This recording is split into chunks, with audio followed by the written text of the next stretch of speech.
This podcast right here is just for entertainment purposes. I am not a medical doctor, not a nutritionist, or a personal trainer. I am barely fucking qualified to operate a toaster. As Ruth Langmore so wisely said, I don't know shit about fuck, so don't trust me, don't listen to me. We're here just for shits and giggles. And if you trust me with health advice, then that's just natural selection at work. Don't do drugs, always listen to your GP. And with that disclaimer out of the way, let's get started. What's up, everybody? Welcome to another episode of the OptiCast with me, Nathan. And me, Aubrey. And today, we're talking about everyone's actually favorite topic. We are discussing fucking drugs, bro. Just out the gate, just getting demonetized already, which is pretty cool because, you know, I don't even have enough views to get monetized. But, you know, every single one of you that has been watching, people that come to us at the gym and they tell us about the podcast or they message us, and I didn't even know about some of these people. It's really, really cool. Like, even though we don't have a large number of people who are tuning in, you guys are pretty active, and I really appreciate that because it's a lot of questions for us and a lot of conversations we can continue maintaining here. So let's jump to the first one, which was actually a question asked by one of our clients, and that client was Aubrey, actually. So let's answer your question.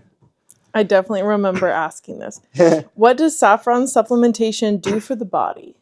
So saffron is a fantastic supplement. It's usually given out at about 15 milligrams. Saffron is cool because it acts in several different parts of your body. One of the interesting ones, which is the reason we added for her, is actually its effects on mood. It's one of the very few supplements that doesn't tone you down and actually improves your mood. So you feel better. You just feel happier. You just feel lighter when you're on it. It's really, really cool. And then it also has some other effects, like the fact that it's an antioxidant, it's an anti-inflammatory supplement, but it's not so much as, you know, it's not the reason why I would use it with someone, because there are better supplements. You know, if you need a better antioxidant, melatonin is a better one. If you need a better anti-inflammatory, turmeric, curcumin C3 is very bioavailable and a very good option here. When we're looking at saffron, we're looking at about 30 milligrams a day. That's usually the sweet spot for the starting point. But yeah, how was it when you were taking? Did you notice it? Because you took it for 4 months, which is a decent amount there. It's hard to say if I noticed my certain supplements or other supplements. I know that the supplements that you have provided for stress related things, I do notice a difference. I think but individually, since we've, changed different things at different times, I can't really isolate that single. Yeah. It's not really a supplement to deal with stress because it's not an adaptogen like ashwagandha, KSM-66, or Shodan, or Sensoril, but it is a medication that influences mood pretty well. And it's whenever we're talking about supplements and we're talking about man, can you actually tell a difference? Most of the time, it's very, very subtle. Mm-hmm. I'd have to look at my check-in notes probably. Yeah, your stress ratings went down, but it's very subtle, and again, we're not trying to make drastic changes because drastic changes come with drastic prices that you have to pay for them. So if you want to get knocked out to go to sleep, you can take a large enough dose of melatonin and you'll have a pretty deep night of sleep, or a large dose of glycine and you have a pretty restful night of sleep because it actually improves your sleep as well. But if you took a very, even a moderate dose of a benzo, you would have not a great time. You would sleep, you were effective, but you used something that required a little bit of more refined approach. You just used a fucking hammer. So we don't want to think about improvements in mood as something that would come specifically from saffron, but combined with an overall strategy, which is what we do at OptiLab, just trying to create an environment for you to be able to thrive with these direct changes, and also put you in a position where you would notice these changes in the first place as well. So yeah, but good question. Yeah. Do you keep any peptides on hand, like BPC-157? Are there any non-conventional supplements or compounds you just keep around just in case? Yeah, so I'm going to answer this question a little bit differently because what I keep or don't keep is not super helpful for you guys out there, but I think there are certain things that are useful for you to have in place, right? So for instance, compounds that will help you bounce back from when you're sick. There are a couple of peptides like thymosin alpha-1, that tends to improve your immune response relatively rapidly. That's a good one. Yeah. Compounds that will clearly very rapidly clear your mind, like some brain fog whenever you're having those really, really struggle days. something like methylene blue, it's pretty useful, or C-Max that can give you like sharp focus without getting you, just elevating Amped your up. heart rate or amped up like Adderall. And then certain things like when you get injured, like you pull a muscle, TP500, good to have in place. You're just feeling a little bit strained on your joints. Something like BPC 157 would be a good thing to have in hand. A couple of other things that I think are good ideas for your gut. Whenever your gut starts having problems, you should have a protocol in place for, there should be in general 3 to 4 phases for you to get your gut back in check. But you want to have those things in place so that, if you need to go over a protocol because your gut is messed up, you don't now need to start thinking about sourcing and what you're going to do and where you're going to get. And then, or just for any reason, like the places that you trust don't have it or something like that. And then you just end up with poor digestion for a really long time. So those are some of the ones that I think are pretty useful. And then we can get a little bit more hardcore, because I think the same could be applied for medications, right? So like having something like antibiotics readily available, that's a good idea. Having something that will put you to sleep, very good idea, because some nights you just can't shut your brain off. It happens to absolutely everyone, no matter how calm they are. Like something happens in life, you might just need something to just put you to sleep, and having something like that is good. Something for you to have in case of, if you're someone who struggles with panic attacks or anxiety or something like that, it's like also pretty useful, because supplements are not really going to like do it if you're having a full-blown panic attack or something like that, right? And then when we're talking about performance-enhancing drugs, well, physique-enhancing drugs in our case, because that's what we are primarily concerned with this episode today.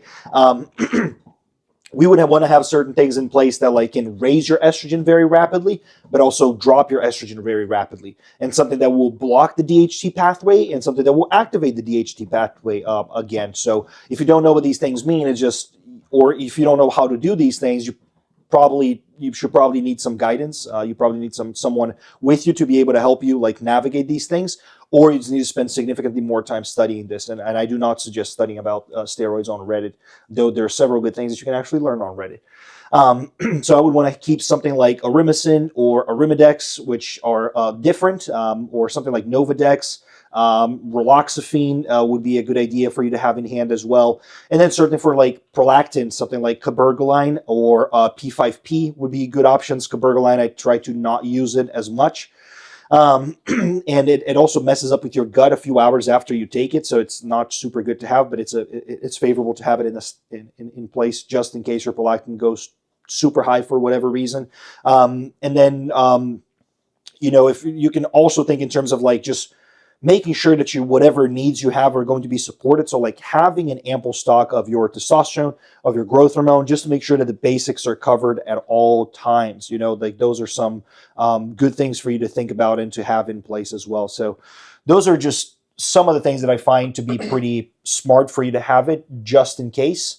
Don't necessarily need to have them at all, like use them at all times. Like you don't need to throw the kitchen sink at all times. Like that gets very expensive very quickly.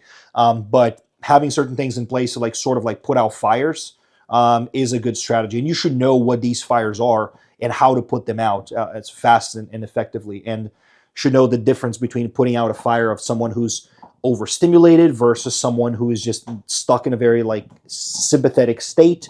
Not the same thing. Don't treat it the same way. Someone whose brain just won't shut up because they're wired but tired, but it's because of estrogen. Some other people, it might be because of the actually high androgens. So it's like you wouldn't respond in the same way to both of them. So knowing the exact cause, it's very important. Like I was talking to someone the other day who had PCOS, and asked them, so how did you guys deal with insulin sensitivity?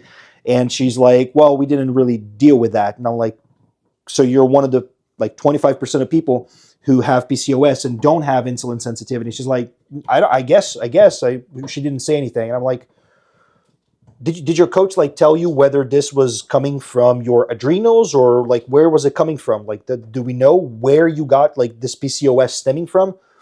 No. So it's like, it's just higher testosterone. So we just roll with that. And I'm like, holy shit, like it's really bad. Like you're being guided by someone who really doesn't know like what the fuck to do, because it's not just PCOS one thing. There's a bunch of different ways to have this thing. I mean, I was listening to a podcast. They were talking about this study of endometriosis found in a wrist now, like just having endometriosis in your fucking wrist. Like just there's so many different variables of things. I'm just saying that to like say that like things get so intricate. So if you're going to put out fires that are very specific, you just need to have a little bit more refined approach to these things, because you don't want to just like pain ibuprofen, sleep Xanax. Like you don't want to just be a fucking Neanderthal. Like you want to be optimized. Yeah. But good question. What is the effect of alcohol on training, recovery, and body composition? Is there such thing as a better way to drink? Yeah, I would say the best way to drink probably is from one of those like hoses with the funnel on top, and like in college, but when you're like upside down and there's like this blonde like jiggling her tits in front of you, and like I think that's the best way to do it. But no, in all seriousness, I do think that beer is not the best way to drink alcohol. It'd probably be something like spirits. And here's the reason why. Alcohol has a fuck ton of calories, right? So protein and carbs have 4 calories per gram. Alcohol has 7, like almost double. Problem is that alcohol is not just a calorie, so it's not like, oh, I just drank more, so I just ate less today. Alcohol is literally poison, so it's processed in your liver as poison, and your body needs to get rid of that, and it works very hard for that. Your liver goes under a lot of stress. So while your body is doing that, your body is not prioritizing things like protein synthesis. It is prioritizing protein breakdown, though. So like you can think in terms of like, what is everything that we can optimize to make me feel better and look better in terms of body composition, all these things. Alcohol does the opposite of that. Like this is not an exaggeration, but there's a reason why most people have transitioned from drinking alcohol to now just, smoking weed or something like that. Because alcohol is extremely detrimental for your body. I'm talking like, the clients that usually like are stuck in progress because of alcohol, they're having like a couple of drinks a week. They're not having a fuck ton of drinks. Like you can put them in a very significant deficit. It's very hard for these people to lose fat. They lose strength. They can't train. They don't have motivation. It's like you can't do the stuff that you're supposed to do. It's not very, very good. But like if I'm going to drink, because I will, every now and then I'm going to drink a obscene amount of alcohol. And I love it. And it makes me feel pretty good at the moment. And I actually tend to come back to work more energized, just feeling better. I was looking at this other coach who was saying that, whenever he comes back from Bender, he was always like feel better. And I'm like, yeah, like my productivity actually does go up afterwards and stuff. But it's combined with like the social aspect. No, it's 100%. It's the whole thing. I'm not just like, oh, I'm going to drink alcohol, so I just go in the bathroom and just fucking like chugging a bottle of like fucking dryers or something like that.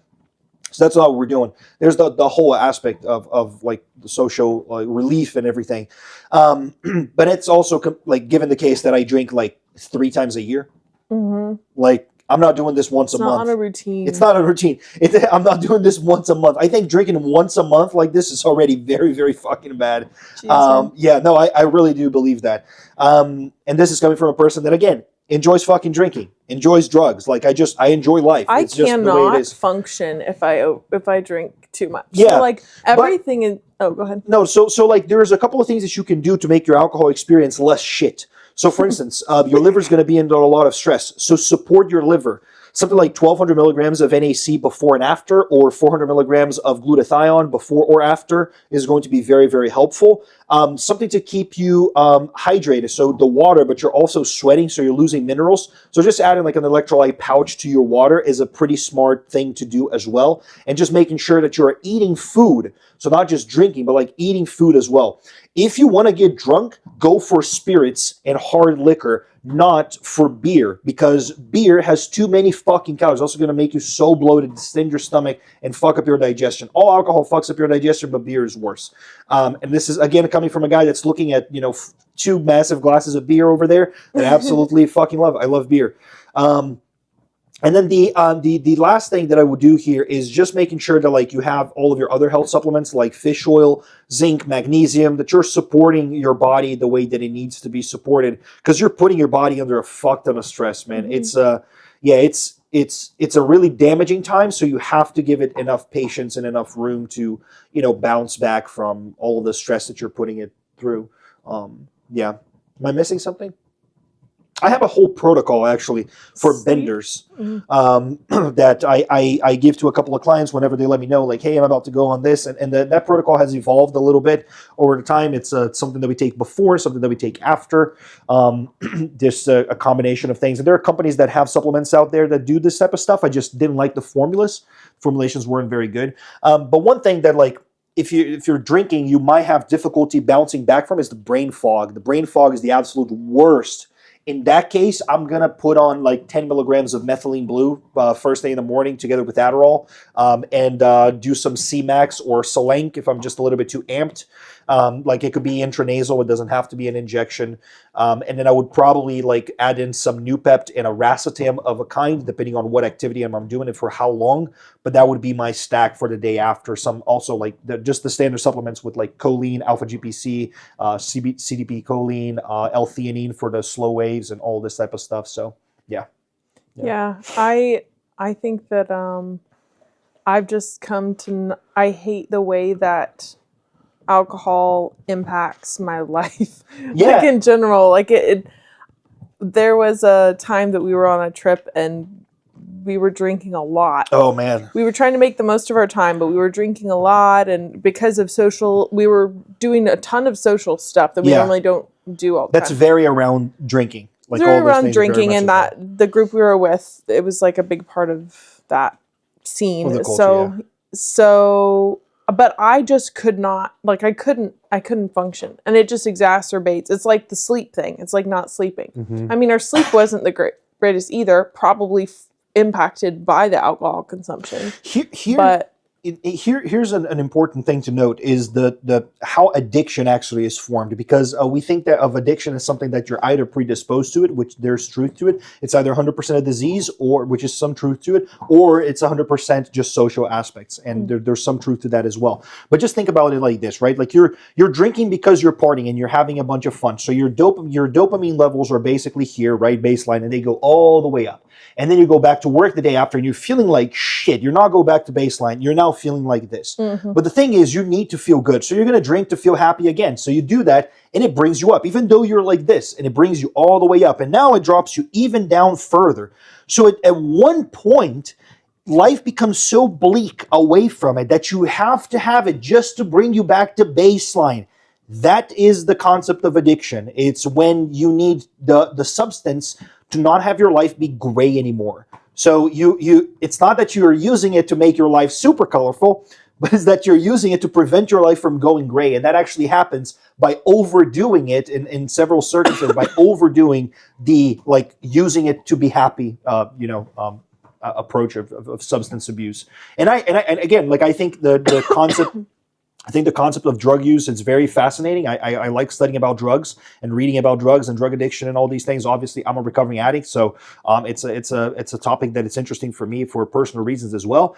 But I think that we understanding how addiction actually works, it's a pretty smart thing to do if you are going to be using recreational drugs like this, especially such a dangerous drug like alcohol, which is significantly more dangerous than heroin, significantly more dangerous than benzodiazepines and things like that, and is just also socially acceptable, which makes it even more dangerous. Mm-hmm. So, like, if you're going to be using substances like this on a regular, I mean a few times a year, I mean, become informed at what are the signs of addiction so that you don't end up in that trap. Because believe me, it can happen to anyone, you know? Mm-hmm. Yeah. But I wanted to ask you this, because I feel like as you get more and more, as you step like above and get like deeper into like trying to be healthier and optimize your life and everything, alcohol sort of like naturally starts like taking, like, just going in the back burner because there's just no room for it. It's not even that you're trying to stop it.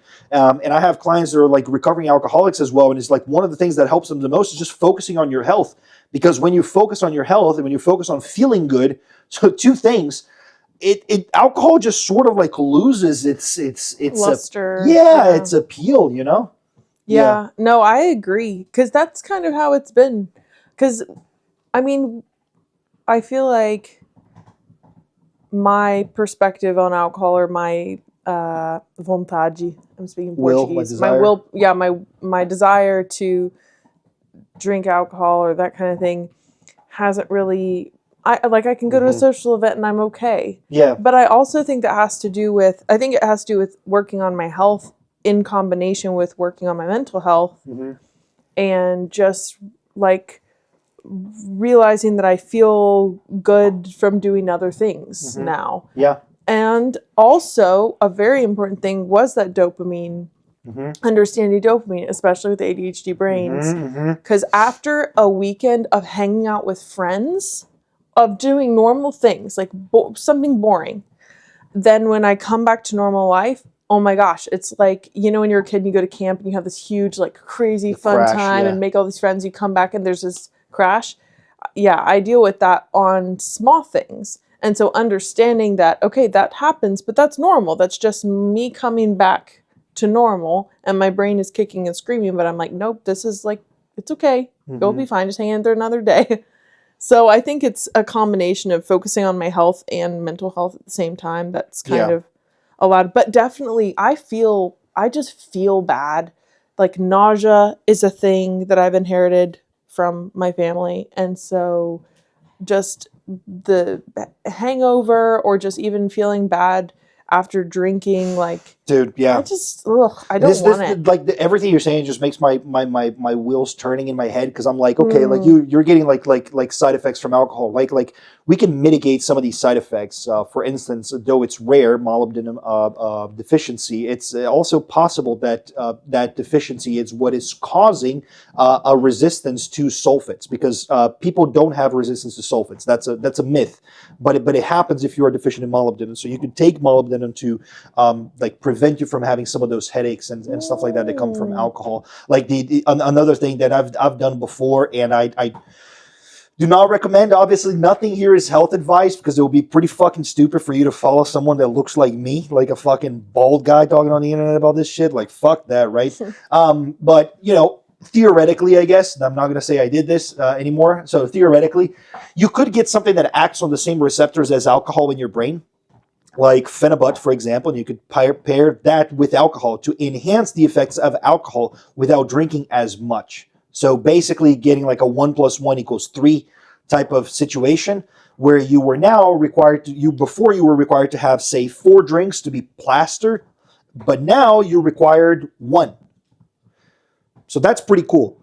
Problem is, if you actually go ahead and have like 2, 3, 4, 5, 6, you're probably going to pass out or just fall asleep and just not have a great time. And you could probably die as well. So not a good idea. But I'm saying there's ways to mitigate the side effects, and there's ways to enhance the effects of alcohol and to enhance the effects of alcohol with other compounds and other drugs so that you get more of the things that you want the most and not some of the other shit that you don't want. But again, you need a pretty good protocol for that type of stuff. But yeah. Yeah, and I would say I think the thing that has helped me too, if I drink, to like not feel so bad and also not get as many calories, is just drinking liquor, like you're saying, like having a whiskey, or I like tequila, so having a tequila, or I'll make like if I made a drink one time here, I just put like lime juice and the liquor, and that was it, you know, and it was just like a little, I don't know, something, but without all the sugar and the syrup and the blah. Yeah. It's gross. Yeah. Anyway. Okay, moving on. What led to your decision to go on steroids, and what negative side effects have you noticed? Jesus Christ, that's a pretty massive question, man, and it changed. You have 5 minutes. It changed a lot through the times, but when I was a teenager, my decision was primarily fueled by the fact that I hated my body and that I was just very insecure by being always the skinniest motherfucker in this whole thing. And then when I was, you know, a super skinny fucking kid, I would try to train and like my body just wouldn't change because I had no patience. And like if I didn't make crazy progress in 3 months, and you got to remember, like fucking 15, 20 years ago, like we didn't have the information that we have now. There were no like natty plush people taking a fuck ton of peptides and calling themselves natural. I fucking talked to someone who took Clomid or enclomiphene a few years ago and they said they're natural. You're not natural. But back in the day, we really were. We would take like animal pack or creatine, and that would be like your non-natural status, you know?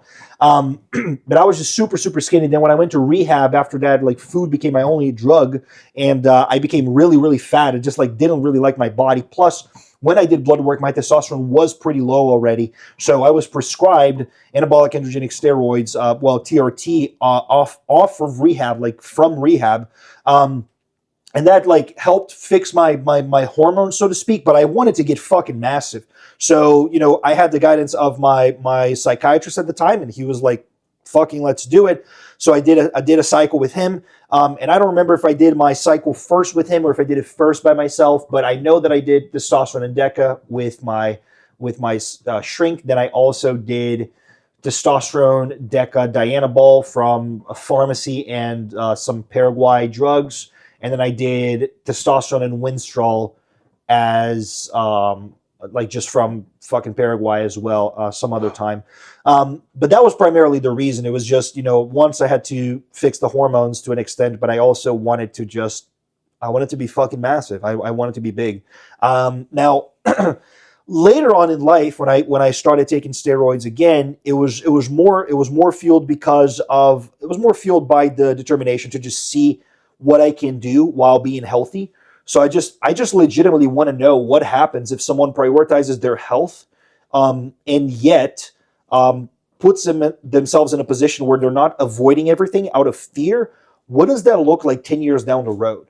Like when we're looking at blood work every other month, when we are looking at heart scans and organ scans every year, a couple of years, like what can we see? Like I'm very interested in that, and I think it's going to be pretty much no fucking negative. Thus far, I'm seeing no negatives whatsoever.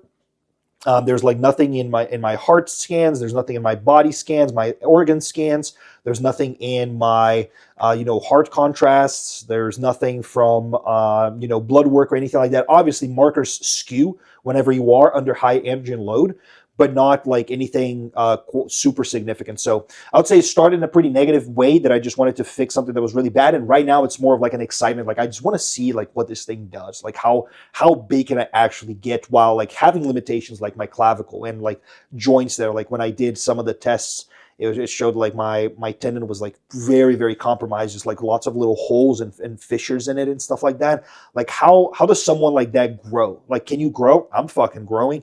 Went to the gym today and had someone just being like, bro, like you're getting really big. And I'm like, thanks, I lost 10 pounds, So that's really cool. But to say like I had some like expectations versus reality, like of expectations of what's going to happen when you hop on steroids. I remember being a kid and I had this expectation that when I started taking Animal Pack, which is just a multivitamin from animal supplements, but back in the day, people would call that steroids. So my expectation is that I would start taking that and it would just blow up. And then when I started taking steroids, it was like, oh, I'm going to take steroids and I'm going to blow the fuck up. It's going to be great. And I ended up being like 190 pounds or 180 pounds, something like that. I was like, holy cow. Which is the same weight that I'm now, but significantly higher amounts of body fat and water retention. So much water retention, like definitely not as much muscle. And that was because I had very poor guidance from a bodybuilding coach, just standard macro coach, which is something that I don't fucking like and I don't recommend. And I think the majority of people are wasting their time and money on is traditional coaching. But in any case, that's a topic for a different conversation. So that was like some of the expectations that I had. But right now, my expectation is pretty solid. It's like I'm going to put on like a handful of pounds every year. It's not going to be more than that. Like there's not much that I can do about that. Like I can take more drugs, but only as much as my body tolerates, because I don't see a reason in like making myself sick to try to get big. That doesn't make any fucking sense logically, And then like there's some benefits that started like showing up that didn't show up when I was working with this other coach, which was like basically I only had side effects from this other coach. Like that's all that I had. I couldn't even walk from the sour loaf bread just fell. Off the top of our fridge. Yeah. It's like I don't want to live anymore.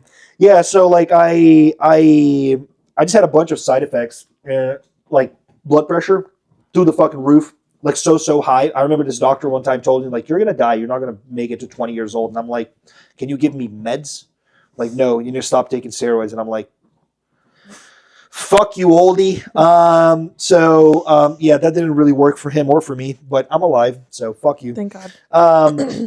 But then like once I started treating steroids as supplements, as parts of a piece in a larger puzzle, that's when progress happens. Like I get so many more comments now of people saying like, man, you're really, really like getting big. Like you're actually growing and stuff like that. And I'm like, I'm using less drugs and it's fucking working. Like I'm not putting myself through a bunch of stress. My blood pressure is fucking fine. I don't need to take diabetes medication right now or anything like that. So it's like, fuck yes, bro. Like I can see the benefits showing up, and it shows up in like multiple ways. Like your confidence is through the fucking roof, man. Even when you feel shitty, you feel good. And this is not to say that when you're blasting gear at the maximum, you feel good. You don't feel good, by the way. You feel pretty kind of shitty. You feel lethargic. You feel very tired because of the amount of work that your body is going through to just, keep everything running at this rate that you're requiring it to grow. But when you're taking just a normal dose, like a HRT dose or a little bit higher than that, I'll say like 70% of your max dose is a pretty sweet spot for comfort. Like you just feel fucking great, man. Your confidence is up. Like sexual performance is unbelievable. Like just almost like on fucking command. You know what I'm saying? No, it really is. It's like, cool. Made it move. You know what I'm saying? Like it's really, really cool for that. It's the drive that you get towards work. Just the energy that you're able to put towards things that really matter, like helping people. Like when I'm really, really tired, I still have the energy to like, but I'm going to make rice for my wife, but I'm going to like do the dishes so the house it looks decent. Like I still have I don't have anything left, but I still have something left in the tank. And I think it's a little bit of psychological. It's not like steroids make you super powerful, but it's just more of like this feeling in the back of my head that like, I can't waste this stuff, right? Like I'm not going to take something to be wasteful. I've never been a wasteful person, since like ever. So it just doesn't make any sense for me to do that. But there were a couple of side effects that I didn't anticipate before, but I was at least like aware of them and like how they would show up. Like when estrogen was a little bit farther down, that skin would be dry. So I've had like my skin just be a little bit drier sometimes. When you like your face pretty dry and you move and you can feel like your skin stretching. Feels like that. But he doesn't use moisturizer, by the way. Yeah, but I don't need to. I don't need to because everything feels good. It just looks good when I don't do anything. So I had that, and like a little bit of inflammation on some inflammation markers, but that could also come from just fucking training hard for a really long time without taking time off. Like that's another thing that could happen. But no, I really haven't had anything that made me concerned or that would make anyone concerned. And my priority is my health. I'm not going to I don't have the mentality of like, I'm gonna die for these gains and stuff like that. Like I'm not a fucking, jihadist for muscle growth or something like that. Like I'm just trying to do me.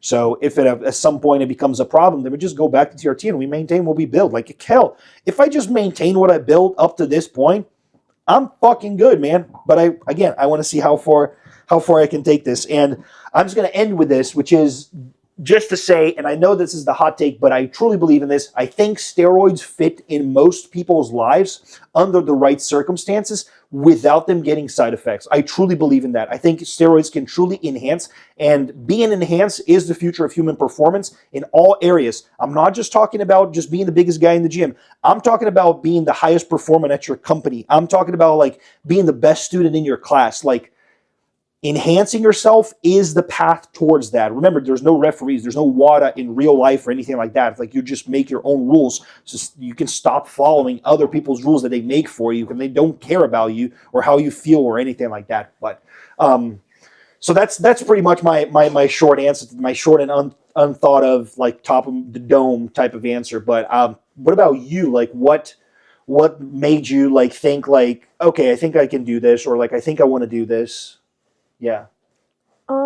I think that the amount of time that it took me to get to the point of being to where you were asking about it. Yeah. Like if I wanted to. Yeah. Was one of the things that made me trust the process because I saw progress. It took a really long time, by the way. Yeah, so just to note that we didn't talk about this shit like after she was a year or two at the gym. No. We talked about it like after several years of consistent work, dieting, and all of this stuff. But welcome. Okay. Yeah. She's joining. Yeah, so I think that just we had the established relationship. Obviously, we're married, but like the coach relationship was there. we covered a lot of stuff before we were even going to start doing that. So we managed like my blood sugar issues, just all of the diet, the routines. We tracked your entire cycle. Yes. We knew we did blood work weekly to figure out exactly where she was, because she's on IUD, and Kylina just makes her periods a little bit irregular. So we wanted to track exactly like where it was and everything. We were tracking your temperatures already and monitoring. Yeah, all of the blood work, hormone analysis, and TRT was first, right? TRT was first, absolutely. Excuse me, dog, I love you, but stop. And TRT was first because your testosterone was actually low, which is something that I think runs in your family, because everybody seems to have low testosterone. And yeah, so I think that is one of the reasons why I felt comfortable starting. The other thing is the doses and everything were so incredibly small. It was like a quarter of one of those, I forget what it was, but it was like... It was a quarter of Anavar, so it was 2.5 milligrams. 2.5 milligrams. But then just pre-training. I took it and I applied the same way that I train without anything. Yep. Now I still train the same way without anything if I'm on just a hold or a health phase or whatever to get my cycle back and everything. But the results were crazy. Like, you just notice these things, especially if you're used to training really hard. I think that if you were to give somebody something and they already don't train hard, I'm like, why? Like, that's so pointless. No, and that's why bikini girls need to be taking 10, 20 milligrams of Anavar every single day, because they just don't train hard. But if they actually trained hard, they wouldn't have to turn their clit into a fucking anaconda to be able to compete in the smallest division, you know? So, don't you agree? Say yes, Daddy. Oh my goodness. Yes, they're so cute. Yeah. So anyway, yeah, I think that was your rationale was just very natural. It was very natural. It just flowed from it and made sense with all the build up to it. Yeah. Is there like, because I know we talked about trend, right? There of you like noticing when I start taking trend, but I also always tell you whenever I change compounds, I always tell you what I'm doing. So there's that component in there as well. Well, we've been in a relationship for a while, and I've seen you through different stages of life. Yeah. And so there's different types of There's different types of like, okay, sad Nathan, or stressed Nathan, or energized Nathan, or happy Nathan, or whatever. And so I think that there's been times where it's like, okay, you seem a little bit more irritable. I think the irritability thing is the thing that's probably the only thing that I've noticed. And that happens when I take trend. That's like pretty much the only thing. Yeah. It's the only time that I notice anything as well. But it's very uncharacteristic of you. And so that's why I think it stands out. Yeah. Because it's not even like you're not in control or anything like that. It's just kind of like things are more annoying. I notice. And I can be annoying, I guess. I notice in you, your sex drive just goes up, bro. And I'm saying I need to like work hard to keep up with this, because it's really the way that girls feel whenever they're on cycle, which is really, really nice, because guys don't necessarily feel this way because we're taking so much. But with girls, it's just such an amazing way to enhance your sexual like experience of life just as a whole, especially because it makes you more sensitive in your like reproductive areas and stuff like that. So it's just a freaking like nice experience, you know. It's just it's a blessing. It's a blessing. But anyways, which is still healthy, like even, you know, not... Why wouldn't it be healthy? It's fucking sex. Well, what I'm saying is like sex is always healthy. The sex drive and this whole cycle and healthy. Getting, and so even during a health phase, it's important that you still have a health sex drive. You know what I mean? Yeah, of course, but it will never be above the baseline. Yeah. Yeah, otherwise it's not for you a health phase. As an individual. Okay. Moving on. Yep. What led to your decision? So the same question again, just because she didn't scroll, but you know, we can try a new one. Take two. Does bodybuilding change how you see food, supplements, substances, and normal behavior? Yeah, Biggest question ever. I would say so. It shifts. At least you become very intentional about everything you do, and you see yourself. Do you need to leave, or do you just moving? Okay. You go from being casual to being intentional. There's just more awareness surrounding how you act and what you do, right? So like for me, with regards to like, I was always a very like angry person, and I've become less and less an angry person to the point that I don't consider myself to be an angry person anymore. But it's just because like it's not good for gains. Like it's not the only reason, but it's a pretty big reason for me. It's a good starting point. Yeah, and it's a good reason as well. I think as long as your action is good, I don't care where it's coming from. So yeah, that's like one thing that I would say is that it makes you more intentional. Like when you look at food, you're not just thinking in terms of like how full am I going to feel. You think in terms of energy, which is what food is. Nutrients. Yeah, you think in terms of nutrients of like what fuel am I putting in my body. So it's a pretty good thing. And like whenever we're talking about normal behavior, I hate the word normal because I hate the word average, because that just means it's common. It's just fucking, people do it a lot. Like, does bodybuilding change the way that you notice things that people do a lot and it's not frowned upon? Yeah, fucking course. Like if you start studying philosophy, you're going to start realizing how irrational human beings in general are. So it doesn't really make a lot of sense for you to like, like use that as any type of measuring stick for if something is good or bad. Exactly. Yep, exactly. Yeah, I agree. I think that it's the day that I started not trying to be normal, and this is before bodybuilding, but the day that I like started to do that was the best day of my life. Like when I realized, oh wait, I am an individual, and that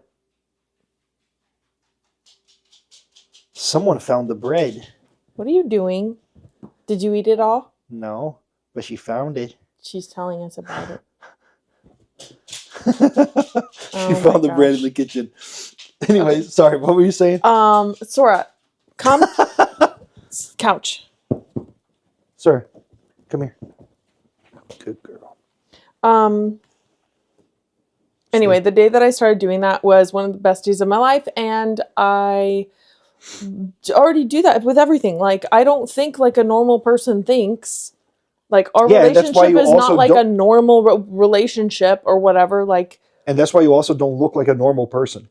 Yeah. If you do what everybody else does, you end up looking like everybody else, and that kind of sucks. Especially because most people also feel pretty shit. So I guess we are assuming that this person is viewing normal as a measuring stick and as a relatively positive thing, and that the threat of of not being normal. I think that's normal for everybody. Yeah, that it's a threat to not be normal. And I say, if you think that way, I think you just need to think about your perspective on yourself and what you want in life, because you could be normal in this culture or normal to your family and then go into the real world and meet a lot of other people and realize that, oh, wow, we're really weird and different. Yeah. Which was my experience, right? And then, not that my family's weird, I love my family. But, or you go to marry a person from a different culture like I did, and then you learn different. You start bodybuilding, and then you just end up like marrying a person from a different country and stuff. It's just like crazy. That's what happens. You do drugs and you just like bodybuilding, like steroids and clit enlargement. It's fucking crazy. But I do think that there's a point in like trying to not be so obsessive about it and just shooting for a little bit of balance, because bodybuilding is part of your life, but it's not life as a whole. So, you should be able to still hang out with people, even if you're going to eat something else, or if you're going to like not eat with them.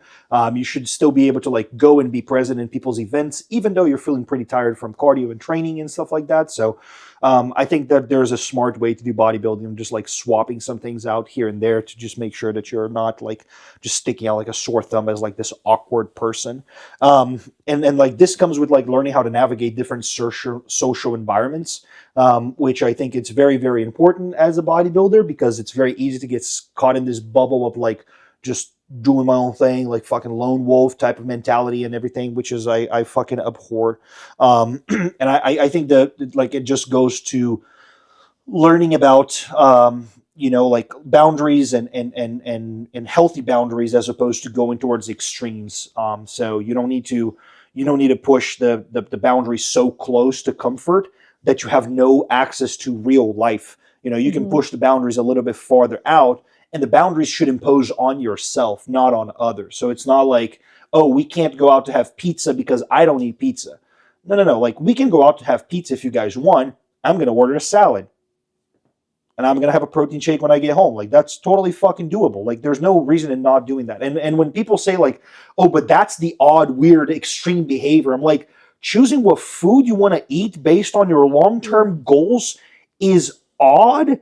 Like, I don't think that's odd, man. It's just sad that people don't think that way, because we think in terms of like, well, I can't spend all my money because I got to save up for retirement, but I can fucking eat all of my calories for breakfast and then just overspend the rest of it and get fat at the end of the day. It doesn't matter. I'm like, what? Like, how does that make any fucking sense, man? It just reminded me of someone that I talked to this week whose weight jumped like 6 pounds in just a matter of a couple of weeks. Oh my. And I'm like, what the fuck happened? Like, you just lost over 3 months of a push phase. You lost that. You burned it. And it says like, yeah, during this time of the year, I normally like put on 10 pounds and then I lose it around July. Normally? What? Well, and like, I know people gain weight at the end of the year, but I don't really see a point in doing this type of yo-yo like fucking dieting, or like, oh, I'm just going to lose it later down the year or something like that. Because I talk to people and people are like, man, I lost 30 pounds this year. I'm like, fucking congratulations. Should have taken you a couple of months. But congrats. Like, it's like you didn't want input from anyone on how to become wealthy. And after 70 years saving, you now have $1 million. I mean, congratulations. You have $1 million. You can call yourself a millionaire. Really fucking stupid to do it in such a slow way that now you have no time to enjoy this thing. And also, $1 million is not even the standard anymore because you waited so long. Now you need to have, say, fucking 5 million. But you wouldn't have known that because you just chose to do it on your own, and you're not a financial advisor. You're not qualified to take that type of advice. But when it comes to health and enhancement, we just think that we are great at making these decisions on our own. And that is a massive problem, that we assume that things such as finances, taxes, like all of those things, we need expert guidance. Fixing our car, like we need expert guidance. A plumber, we need those people. Electricians, absolutely. But people that understand the human body and how to enhance the human body without us getting so many side effects, people that can help me map my own psychology so I'm not working against myself anymore and I can feel productive and actually make progress and stop working against my body. Nah, that's just easy. That's just, you don't even need to think about it. Like, you just wake up and like that shit just fucking happens. It just falls out of the sky. And I'm like, you fucking idiot. If that's the way it happened, most people would be that way, but they're not because it ain't. So, just something to think about. But yeah, good question. Where do supplements actually fit in the hierarchy of progress? Okay, that is a fantastic question, but I needed to check that we're still recording because I forgot to check my how much. Do you want me to re-ask it since I remember. Butchered it? Like where do supplements fit in the hierarchy of progress? Supplements are, again, not more important than the plan itself. Supplements are part of the plan. Whenever, like, one thing that I don't like about traditional coaches is they can also be called protocol coaches, where it's like you just come to work with them and they just hand you a protocol. They just tell you, like, take this shit. Why? Like, why am I taking this stuff? And also, like, for how long? Why are we not taking, like, this and that? And some people get defensive.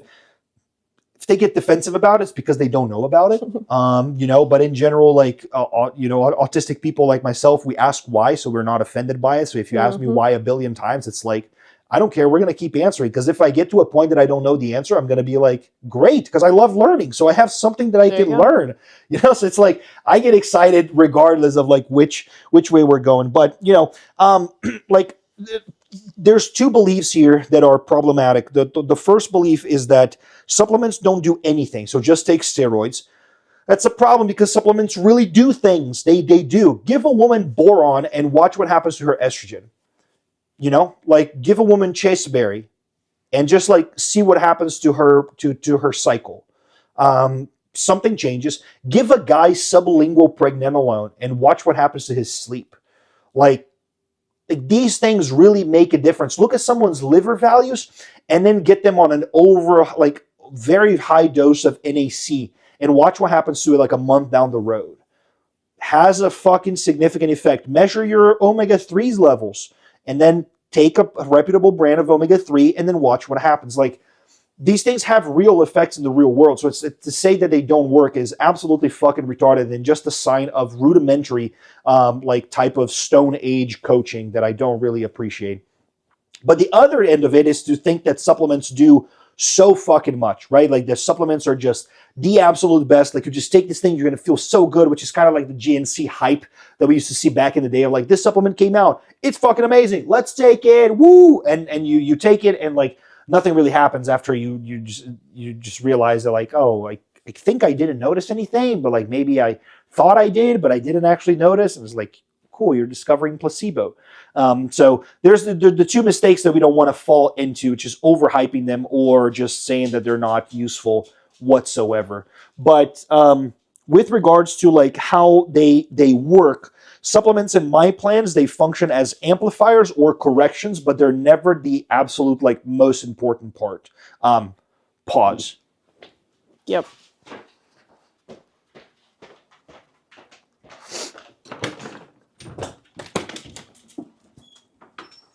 I can't believe you didn't keep our guests entertained while I was gone. I'm sorry. But anyway, she was busy. I'm not going to edit this because you guys just get the real raw thing. But in any case, supplements are amplifiers or they're corrections, but they are not the primary course, right? They're not the foundation of a correction or of what you want to amplify. So supplements are there for a particular reason, but they're not the main driver of this thing. They are part of a program. They fit in the correction within the O5 system. They fit within that feedback loop. Whenever we are changing the outputs, we need to make certain changes to the organism to be able to, change a couple of the outcomes here. So we can evaluate the effect that they have or lack thereof. And sometimes I'm constantly removing supplements from people as well because we don't need them anymore, or like let's just offset some of the costs here so we can spend more money elsewhere and stuff like that. So I'm being mindful of finances and everything whenever we're developing protocols, and I just want to throw like everything at you, like just like take all this stuff. They're like, oh, I can't afford it. Like, well, fuck you, figure out, Yeah. Because I think there is a financial like ROI perspective that's important in terms of supplements, because if you're not getting a return on that investment, it's not really worth it. But are there any supplements that you're like, I need to take this, and then I'm always going to take it? Other than melatonin, which is the only one I can remember that I take. Yeah. I remembered what stuff I was taking when you were out of the country and I was having to do my supplements myself. Right? Yeah. And then I figure out every once in a while. But I think that I would always continue to take L-theanine and melatonin. Don't take it anymore, but yeah. I mean, if I had to choose. Yeah, okay. I don't really notice that much from L-theanine, but I know that it helps me a little bit. There were a couple of supplements that I didn't expect to do anything, but they actually were very good, like reishi mushroom. Very, very fucking good. Holy basil, banger. And then there's certain supplements that I expected to do a lot, like apigenin. I really, really hoped that it would do wonders, and I took hundreds of milligrams of it, and I got absolutely fucking nothing out of it. And I have clients taking apigenin, and it really, really works. It's just, for some reason, for me, didn't click. So there's always like those like wonders of like what to go for and what not. And that's the next question. The next question is, how do you decide what's worth trying and what's not? And like in general, if it looks really promising, I want to fucking try it if it's relevant for me. The majority of peptides, I have access to all of them at really affordable prices, but I haven't taken them. Why? Because they're just not relevant for me. I don't believe in just taking something because it's new. I believe in taking it to fulfill a duty. And if we don't have the need to fulfill that duty right now, if it's not a priority, there's no reason to take it. So I don't see a reason in burning through SLS31 or MOTC right now just because I'm in a cut. If I were in a cut where I felt the need for that, then I would consider those things, right? But I don't feel the need to like just throw the kitchen sink at it. And I see in general as a red flag whenever someone talks about a supplement as like, man, it's such a game changer and stuff like that, because I don't trust people to isolate variables accurately.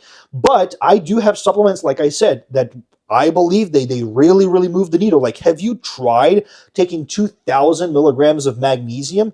Your sleep, oh my gosh, it's beautiful. I did notice that when I was taking the magnesium supplement. But you're taking 400 milligrams max, and you're taking it right now. You're taking 400 milligrams. Then I'm noticing it. No, you do notice it. Yeah, it's very, very helpful. Another one that I notice as well is KSM 66, just ashwagandha. Like extremely helpful with stress management and just being able to like not crack under so much pressure and things like that. So just try to be mindful of like social media influence and stuff, because there's always a place for you to spend your money on. And I just try to keep it as a rule that I add things to solve problems. But if I don't have the problem there, then I'm not like, go for it. And also like I decide if something is worth it based on how expensive it is, because there are certain compounds that look very good, like SS31, but it's just kind of expensive. Or like 5-amino-1-MQ that looks pretty good, but it's kind of painful. Or L-carnitine is kind of painful. Like I don't want to do it. I just don't see the reason. And that should tell you something if you're one of them bitches that watch me and are afraid of taking steroids because it hurts. Like, I don't take the shit that hurts, you know? Like when you're saying like, oh, I don't do steroids because of needles, like pretty dumb, because like not everything that goes through a needle feels the same. Just because you are traumatized about your, tetanus injection that you took when you were 5, like that's not the way that most things feel. So just needed to throw that out there, because a quick jab never hurts anybody, But, quick jab with the needle. What's the next question? What would you tell someone who feels like they need supplements or substances to progress? Gosh dang it, I can't get through a daggum question. Let me start over. No, it's okay. I understood the question, and I think they understood it as well. I think that certain people have a need to perform at their best, and I don't think there's anything wrong with that. Fucking sue me. But I do think that certain people want to be at their best. They want to feel the best, and they want to perform at their best. And I think that the fact that we think that there's something wrong with that says more about us than it does about these other people. We are we're fucking humans, yo. We can make shit out of nothing. We're gods. Like, why wouldn't you want to perform at your best?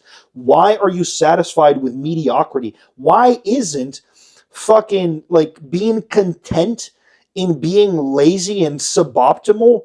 Why isn't that a problem? Like, why don't we have an issue with that instead? And I think we really should have. So I'm going to switch it to the other way.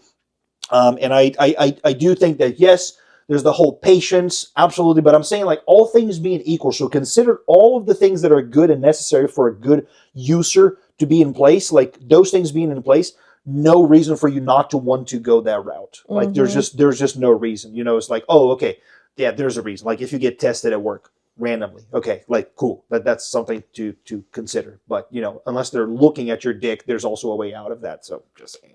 But did you ever feel like you needed like steroids or something to like make progress or something like that, like to make substantial progress? I mean, this person said supplements or substances. Yeah. So if I'm just going based off the question, I'm assuming they're meaning steroids. But yeah. They're just, I mean,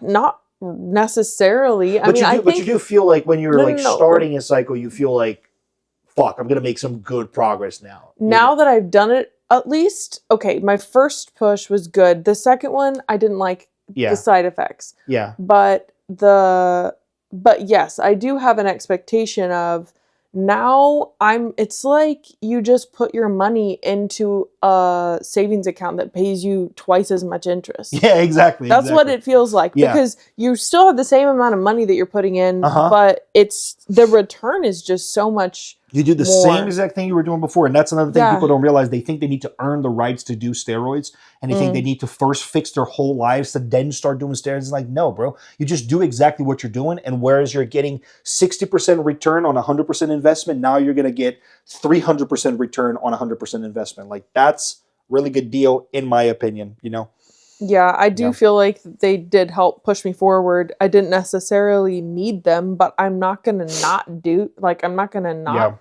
especially, I mean, geez, it's so little, and it's had such a big effect, in my opinion, on my physique. I love it. I love the outcomes. Yeah, absolutely. I felt like, okay, during a maintenance phase, I'm not pushing for muscle growth, but I'm still pushing for strength development. So I know that I'm growing to a small extent, but like the people that make no progress, they're the people that just do drugs and then they go to the gym and then they do the stuff. But then when every now and then they just fall off the horse and they just don't go to the gym, or like they don't train, or like, oh, I just pin every now and then. Like I was talking to someone the other day and they were like, sometimes I just like have something laying around and then I just like pin it before work or something like that. And I'm like, that's so fucking addicted behavior. Like you're just sound like an addict. But yeah, we don't fuck with that. We have like real protocols and structure to give you clarity in what you're doing so that you can feel confident about everything the steps has that a you're purpose. taking. Everything has a purpose. Everything Absolutely. has a purpose. All right, let's go to rapid fire. Rapid fire. Our favorites. Questions you get asked all the time. What supplements are actually worth the money?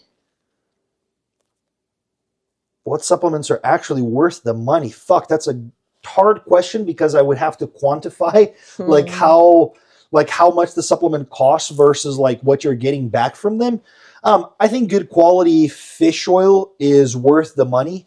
That's what your mother-in-law gave you for Christmas. That's what I asked for Christmas, good quality fish oil. I think good quality, like creatine, it doesn't have to be good quality. It could just be fucking creatine.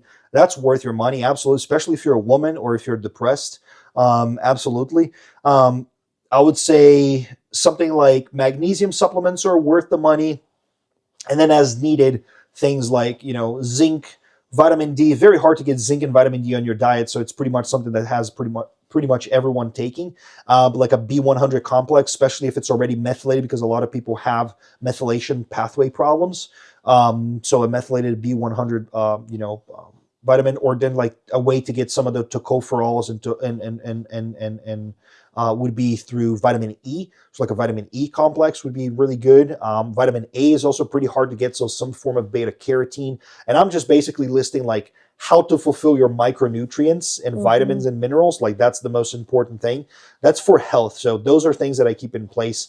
For women, vitamin B is very, very important as well. So just something to keep in mind. But yeah, good question. Hard to answer though. This one follows right along. If you had to cut your supplement stack down to 3 to 5 things, what stays? I wouldn't do that, but if I had to, I would do melatonin for sleep and antioxidant. I would do NAC for liver support. I would do, it gets tough. I would do magnesium for magnesium. I would do fish oil, and I would do creatine. I hate putting creatine because it's like, duh, like you just fucking take it. So I'm just going to cheat and I'm going to add another one. I would add curcumin C3 for anti-inflammatory reasons. So that's the stack that I would keep like minimal. All right. Yeah. Do fat burners actually work? Absolutely, they work a lot. I was actually just looking at this little study that the Vanilla Gorilla did, and the Gorilla did, and he had someone take 400 milligrams of SLU. SLU is sold in micrograms, by the way.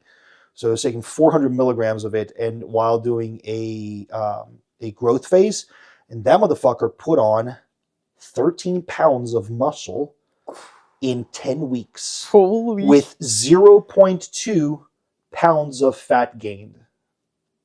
The DEXA scan was done by the same person in the same machine at the exact same time of day, following the same exact meals.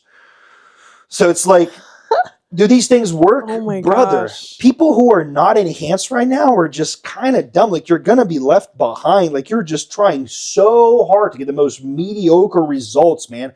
And the fact that, like, when people are like, well, but we don't know if SLU is safe or all this type of shit, it's like people in the industry are already like, no, we already know that SLU, because of the way it acts, it's way safer than something like clenbuterol. But people are still go to clenbuterol just because we have like fucking time with it and stuff like that, right? So there's a whole debate there, but I think I absolutely, fat burners absolutely work, and I've been looking lately into localized fat burning, because apparently there's a couple of compounds that can actually be really helpful.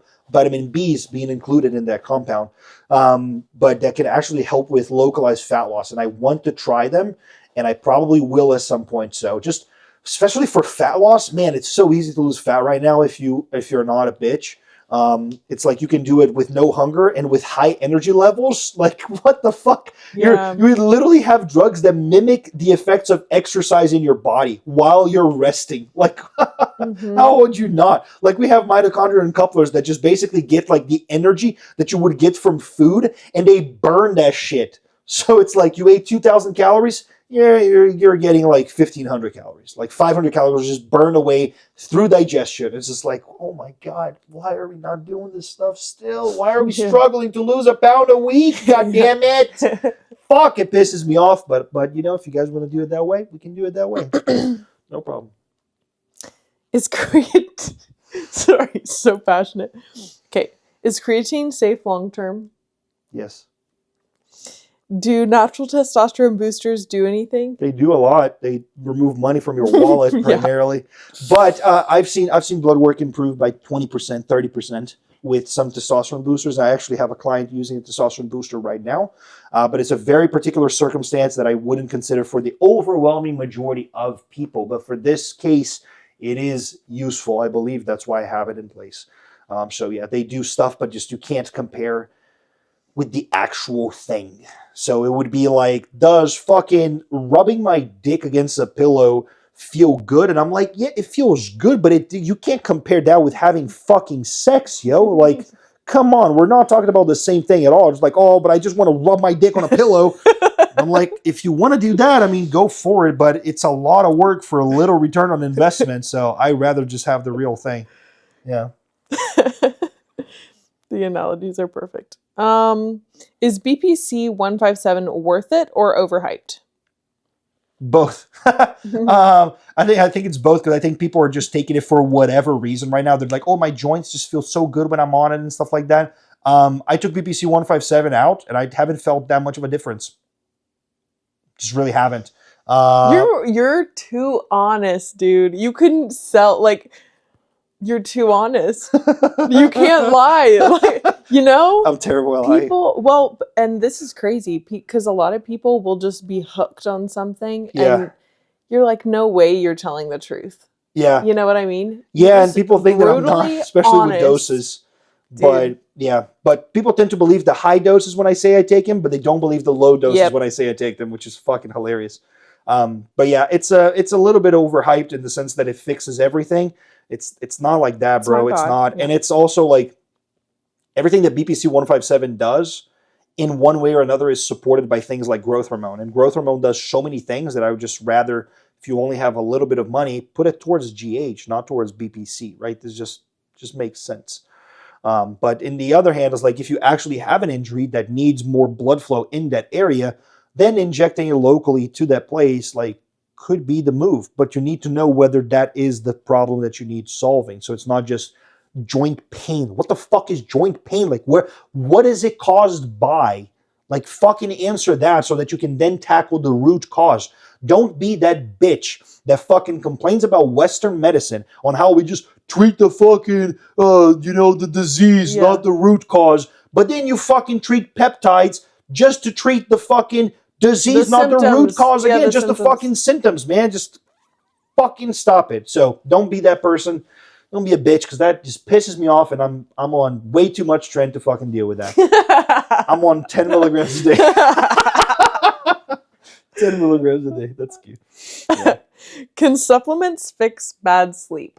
Yeah, they can actually. Yeah, like even if you go watch our recovery podcast. Yeah, watch our recovery podcast. But also, like we're going to have one on just sleep at some point. But like the environment matters a lot and everything. But I guarantee you, if you're someone who's struggling to sleep, and I give you one of my like put me down protocols, you're gonna sleep. Actually, I have one client that I met with before where we were like, let's just fix your sleep. So it was just a consultation call. We fixed the sleep, and it was like, what the fuck? Like, we didn't do anything. It was just a protocol. And it was like, I need to become a client. And it became a client like that. So yeah, they definitely do work. Nice. Is alcohol killing my gains even if calories fit? Probably. Yep. Are energy drinks worse than coffee? I am. This is a new. I am like repulsed by human beings who talk shit about energy drinks just because they come in a can, or just because they're colorful, or just because they taste better than fucking coffee, because they do. Yeah, I like coffee too, but fucking Red Bull piss flavor is the best, yo. The absolute best. Like, I just fucking love it. I love energy drinks. If I could drink energy drinks every single day, I would, man. And whenever I'm rich, you guys won't know, but there will be signs. I will be drinking energy drinks on a fucking daily because I love this shit. They taste so fucking good. And they're not really bad. Like, if anything, they're good because they have a lot of good shit in them. There's not like, I remember when people used to be like, oh my gosh, it has taurine in it. I'm like, oh, so it relaxes you a little bit? That's fucked up, right? That's so bad. Oh, it protects your kidneys? Ew, who fucking wants that, right? But people just see words that they can't pronounce and they assume it's bad, like RFK Jr. Don't be that person just because you don't know, what the fucking flavonoids are, or yeah, I just Rabbit hole. don't be Come that. back. Don't go there. Do you regret using PEDs? Absolutely the fuck not. It's one of the best decisions that I made in my life, honestly. It transformed my life for the better in absolutely every aspect of my life. I think you can attest to that as well. That has made me a more responsible person, a more aware person, a calmer person, and a more patient person as a whole. Am I wrong or am I right? I think you're right. I think that there still has to be, it's contextualized. It's contextualized. Yeah, but again, remember, I use steroids as supplements, as part of a program, not just the whole solution. Within the context of the way that we do it at OptiLab. Yeah. 100%. I only consider the way that we do it at OptiLab because I think the other ways are fucking stupid because they are. We're on a level of our own. We're not in competition with anybody else. So that's just the way it is. But yeah. Would you do anything differently if you could go back? Yes, I would start training when I was fucking 10 years old, and I would start doing steroids when I was like 15. This way? This way, yeah, absolutely. And I would be a monster. Fuck, what I would give to do that. Oh, that's so nice. Woo! What's the biggest supplement I wonder how I would have, how would I still live my life the same way, but only change the steroids? Like, I'll be like fucking, drinking alcohol, but also training when I was 10 years old. And then I would be like, oh my word, in rehab, but already using steroids. So I wouldn't even be skinny because of, addiction. I wouldn't even be skinny because I would be fucking blasting the socks off. Okay. Yeah. I would strength train in the gym when I was doing dance, when I was doing ballet. What? Because I remember, no, I'm saying that's what I would do if I could go back. Okay. Because I was always working out at home. I was doing like all the home workouts. I was stretching at home. Like, I was doing all of the things, but I didn't have the muscle to hold me up to do what would you guys change? Like, if you could go back in time in your fitness journey, what would you change? And I know you're like 50 of you motherfuckers fucking watching this shit, so you best fucking comment what you were doing, because I'm genuinely curious. People think that I'm just trying to fucking get engagement. I'm genuinely curious. I fucking work by myself all day long. I like talking to people, goddammit. So fucking talk to me, shit. Anyways, last rapid fire question. What's the biggest supplement myth people still believe? Jesus, how the fuck? The biggest one? Okay, I'm awful with these types of questions. So do not think like an autistic person. How would a non-autistic person... What is a supplement myth that people still believe? Yeah, what is a general one that just pull out of your ass that doesn't have to be the biggest one? It's just a one. Doesn't even have to be true because we're neurotypical. Okay, creatine is bad for your kidneys and whey protein is going to cause water retention. Creatine also causes water retention. And caffeine gives you energy. Caffeine helps you focus. Nicotine is addictive. Yeah, I'll say those are some good ones. I disagree with all of them vehemently. As you can tell, especially the nicotine one, it's not addictive. Stop fucking saying that just because you like doing it. Just accept that you like doing it and then just do it. God damn it. Like, you don't have to be like, because you do something a lot, that's an addiction. That is, you guys have no fucking clue what addiction is. It's not just a thing that you're just like, man, I really like doing it and I don't want to put down. It's a little bit more life-wrecking than that, but and otherwise it's just a little bit of a habit. And it's not even a habit, properly speaking, in psychology, but the way that people talk, it's a habit. But in any case, guys, thank you so much for these questions. I really appreciate it. And if this is something that you guys want to see more of us talking about drugs and supplements and things like that, then let us know, because we can go that route as well. I know that's something that people have a lot of interest in. Personally, it's not something that like makes me super interested, because I believe it's part of a strategy. It's not like the main thing, but I'm here to serve you guys with whatever you guys need. So just let me know, and I'll love to help with that. So I'll talk to you guys again next week. And I don't know what the next episode is, but we have a bunch of fucking episodes planned. So super excited for whatever we're going to talk about.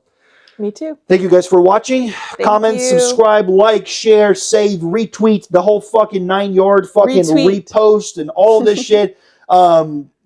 Just send it to your grandma, send it to your friends, send it to Jesus, send it to my pray grandma. about it. Just do the whole thing. Light up a candle, stick it in your ass. Like, just do it all, man, for the pod. Anyways, appreciate it. Love you guys. Talk to you guys soon. Peace. Bye.